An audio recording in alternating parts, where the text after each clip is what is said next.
হঠাৎ তীব্র বন্যায় ভাসছে দেশের পূর্বাঞ্চলীয় সীমান্তবর্তী এলাকার ফেনী, নোয়াখালী ও কুমিল্লা অঞ্চল। বন্যার পানিতে তলিয়ে গেছে এসব এলাকার বাড়িঘর, রাস্তাঘাট, ফসলি জমি। পানিবন্দী হয়ে পড়েছে হাজারো মানুষ।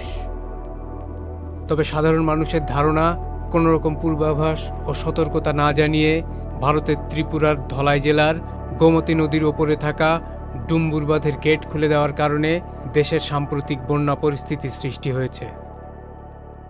ত্রিপুরা ভিত্তিক সংবাদ মাধ্যম বরাক টাইমস ও ত্রিপুরা টাইমসের খবরে বলা হয়েছে, গতকাল বুধবার প্রায় ৩১ বছর পর ত্রিপুরা কর্তৃপক্ষ ডুম্বুর জলাধারের বাঁধের স্লুইস গেট খুলে দিয়েছে, যে কারণে ত্রিপুরার হাওড়া, ধোলাই, মুহুরী ও খোয়াই নদীর পানি বিপদসীমার উপর দিয়ে প্রবাহিত হচ্ছে।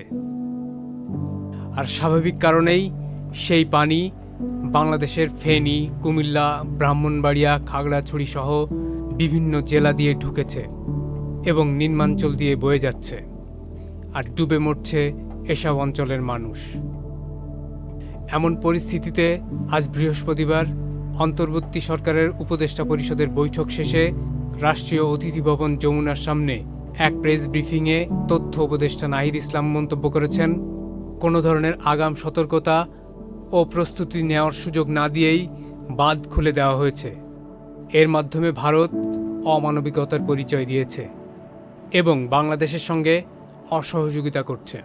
যে আমরা দেখতে পাচ্ছি যে উজানের পানি বাংলাদেশে সেই বন্যা পরিস্থিতি তৈরি করছে এবং কোনো ধরনের আগাম সতর্কতা এবং প্রস্তুতি নেবার সুযোগ না দিয়েই এই যে বাঁধ খুলে দেওয়া হয়েছে, এটির মাধ্যমে ভারত অমানবিকতার পরিচয় দিয়েছে এবং বাংলাদেশের সাথে অসহযোগিতা করছে।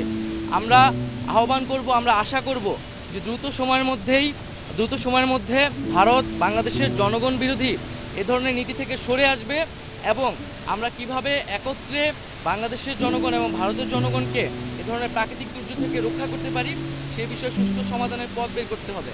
বাংলাদেশের মানুষ এই বিষয়টি নিয়ে, শিক্ষার্থী এবং জনগণ ভারতের এই নীতি নিয়ে কিন্তু ক্ষুব্ধ এবং বাংলাদেশের জনগণ দীর্ঘদিন ধরে বাংলাদেশের যে পানির ন্যায্য হিস্সা সেটির জন্য আন্দোলন করছে, সেটির জন্য কথা বলে আসছে। তো আমরা আশা করব যে ভারত বাংলাদেশের সম্পর্কের ভিতরে কোনো টানাপোড়েন যাতে না রাখা হয় এবং একটা ন্যায্যতার ভিত্তিতে যাতে ভারত বাংলাদেশের রাষ্ট্রীয় সম্পর্ক প্রতিস্থাপন করা হয়। তবে ভারতের পররাষ্ট্র মন্ত্রণালয়ের পক্ষ থেকে আজ বৃহস্পতিবার এক সংবাদ বিজ্ঞপ্তিতে দাবি করা হয়েছে, ডুম্বুর বাঁধ খুলে দেওয়ার কারণে বাংলাদেশের সাম্প্রতিক বন্যা পরিস্থিতির সৃষ্টি হয়নি।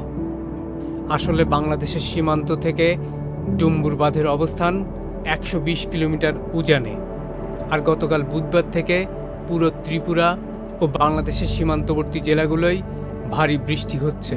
এ কারণে পানির চাপে বাঁধ থেকে স্বয়ংক্রিয়ভাবে পানি ছাড়ার ঘটনা ঘটেছে।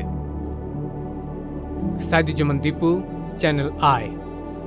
প্রিয় নম্বর সেট করে বিকাশে সেন্ড মানি করুন ফ্রি।